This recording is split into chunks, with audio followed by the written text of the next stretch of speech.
I never thought I would have dedicated calf days, but here I am. I feel like I'm doing calves all the time now, and today, more calves. That's all I really did. Standing calf raises to squats, just a single 200, and then after that I went to seated calf raises, which is why I came to the gym.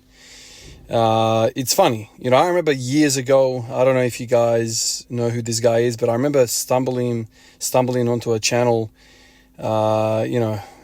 just cruising YouTube. I found this one guy that trained his neck and forearms. That was his whole thing. Like, the whole channel was about that. And yes, sure, he had this fat freaking neck, traps, and these huge forearms. And I thought, isn't that interesting? Like, this guy's training such odd body parts. Now, the rest of him wasn't weak. Like, he looked like a big guy, strong guy.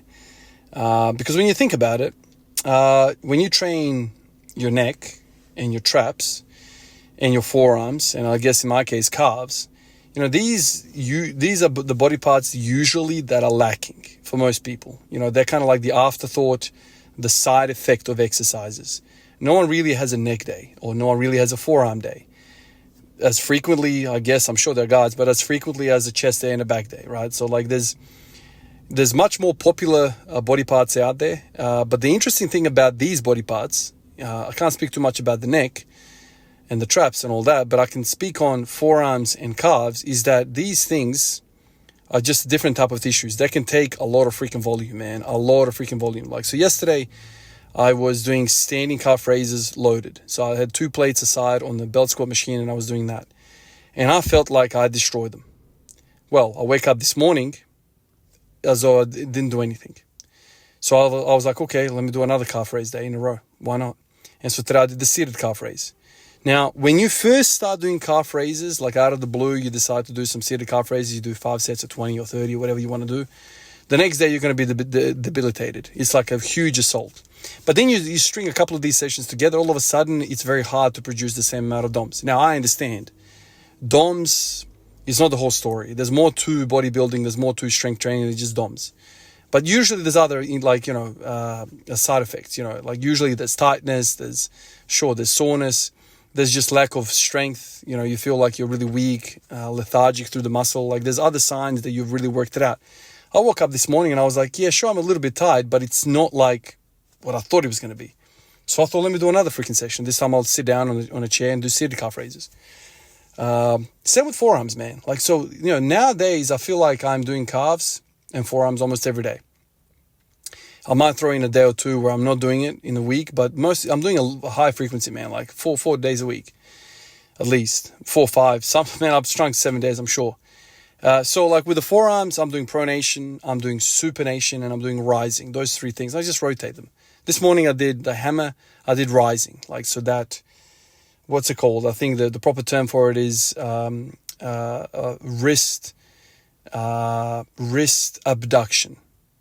Rising, whatever. I just use a freaking hammer and I sit there watching the NBA, watch the Nuggets and Miami Heat, and I'm sitting there doing the rising. Easy. Like, freaking takes a minute to do both sides, and then I chill here for 5 minutes and do it again.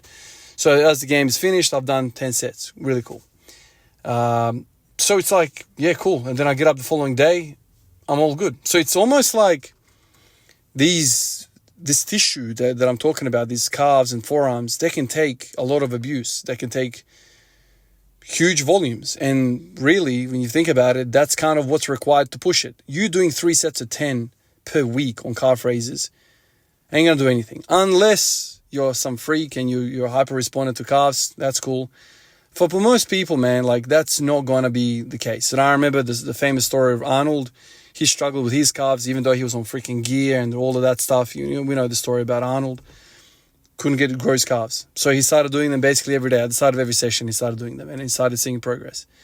Obviously, it's different when you're on gear and doing all that stuff, but it just goes to show you that it's resilient, and it's why human beings are human beings. One of the reasons we are evolved in such a probably peak predator of the world is that we are able to walk for a very long time. And so that tissue in the foot, in the calf area below the knee is very resilient to fatigue. And so that's kind of what you need to do. And with that, one of the side effects of that training is going to be, I believe, better dorsiflexion, better foot stability, better, what's it called, supination of the foot. You know, you're going to have a better arch. And I think all of these things will translate to some degree up the chain and prevent knee valgus and prevent knee caving and all that kind of stuff. And just basically make it easier on your hips to abduct or externally rotate the femurs. It's all kind of linked together. Like for a long time, man, I didn't really care about anything below the knee. I remember like watching Omar Yusuf, if you guys remember this name. He was one of the earliest people that I followed back in the day, and he used to kind of make a joke out of it and never train calves. And I was like, yeah, it makes sense. Why the hell would you want to train calves? They just sit there, do nothing. Like, I'm not into anything that requires calves. And even if I was into athletics or something like that, which back then I kind of was, coming out of the basketball era, man, I've seen so many guys with freaking 40-inch verticals with no calves at all. So, like, what are calves actually doing? Well, it's kind of interesting because I think if you take care of that part of your body below the knee, you're going to have better function upstream. And, you know, there's a lot of people out there, resources you can read to explain why. But essentially, it's all about structural integrity. If you have collapsed feet, it's all going to kind of work upstream. It's going to create more difficulty, like I explained, for the knees to stay out, for the hips to work on that.